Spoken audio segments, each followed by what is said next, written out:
Mimi kama mbunge Msukuma pamoja na wananchi wangu tunaungana na Mheshimiwa Rais kwenye kauli aliyoitoa kuhusiana na usalama wa nchi yetu. Tunampongeza sana, na sisi wananchi wake tunasema aendelee kusonga mbele katika kuhakikisha analinda usalama wa nchi yetu. Mheshimiwa Mwenyekiti, taifa hili ni taifa huru na hatuingiliani kwenye East Africa kuhusu masuala ya kisiasa. Kila nchi ina mambo yake. Tumeona swala lililotokea juzi la wanaharakati na yaliyowapata, lakini tumeona jinsi vyombo vyetu vinavyotukanwa, lakini pia tumeona rais wetu anavyotukanwa na majirani zetu. Mheshimiwa Mwenyekiti, sisi kama wabunge wa bunge hili tutakuwa wa mwisho kukubali kuona rais wetu anatukanwa halafu tukakaa kimya.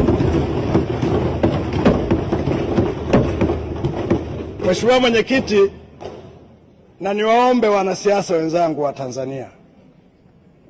Tanzania tumepatwa matatizo mengi sana ya majaribio ya kupoteza amani yetu. Tumepatwa na tatizo la Rufiji. Vyombo vyetu vilifanya kazi kubwa sana, na sisi kama wabunge, mimi nilikuwa mbunge, tulifika mpaka mahala ya kuahirisha shughuli za bunge ili tujadili usalama wa watu wa Rufiji. Tumepata tatizo la kusini Msumbiji. Majaribio yale tulilalamika sana. Tukapata tatizo la Panyarodi, nadhani kwenye bunge hili tukalalamika sana. Vyombo vyetu vya ulinzi na usalama vilifanya kazi kwa utulivu na amani ikarudi na taarifa ikawepo. Kwa hiyo niwaombe ndugu zangu wanasiasa wabunge, sisi tumekuja humu kwa ajili ya kuwawakilisha wananchi, na sisi ndo tumepewa dhamana ya kuwasemea wananchi wetu. Hakuna mbunge hata mmoja anayetaka kuona jimboni kwake kunanuka. Hakuna mbunge hata mmoja anayeona vyombo vyetu vya ulinzi na usalama havifanyi kazi. Niwaombe wanasiasa wenzangu, tusiingie disiko la Kimasai ambalo hatujui kulicheza. Na hawa wenzetu wamekuja kutoka Kenya, tuwaombe, na wao wanaangalia bunge hili. Sisi Tanzania hatuna cha kujifunza Kenya. Hatuna hata kimoja cha kujifunza. Tunawazidi siasa, tunawazidi akili, tunawazidi kila kitu.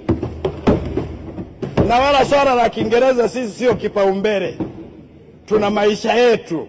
Kwa hiyo niwaombe sana vyombo vya ulinzi na usalama, msikubali kuruhusu watu hao waje watuharibie nchi yetu. Niwaombe sana. Huyo sijui Mwangwa, sijui Mwangi na Mazakarua ndo vinara wa Gen Z kule. Wameharibu nchi yao, wamewekwa na ndani. Wametoka kule wamekuja tena Tanzania. Tunawaomba wa Kenya, hatuna ugomvi na Wakenya wa kawaida. Tuna ugomvi na wanaharakati. Na sisi tuko tayari kupambana nao majukwaani. Niwaombe sana wa Kenya, tunafanya nao biashara, tunafanya mambo mengi ya kiuchumi. Marais yetu wanaheshimiana, waje Tanzania kuja kujifunza. Waje Tanzania kuja kutalii, lakini niwaombe wasije kutujaribu. Na nimemsikia mwanasiasa mmoja mwenzetu, rafiki yangu, amepiga akaingilia mpaka na maamuzi ya rais. Jamani, tusimwone mama mpore tukatumia hii nafasi kumwingilia mpaka na maamuzi yake.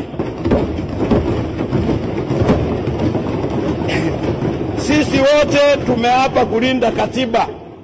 Rais wetu amelinda kuapa katiba na kulinda usalama wa nchi yetu. Aachiwe nafasi afanye kazi.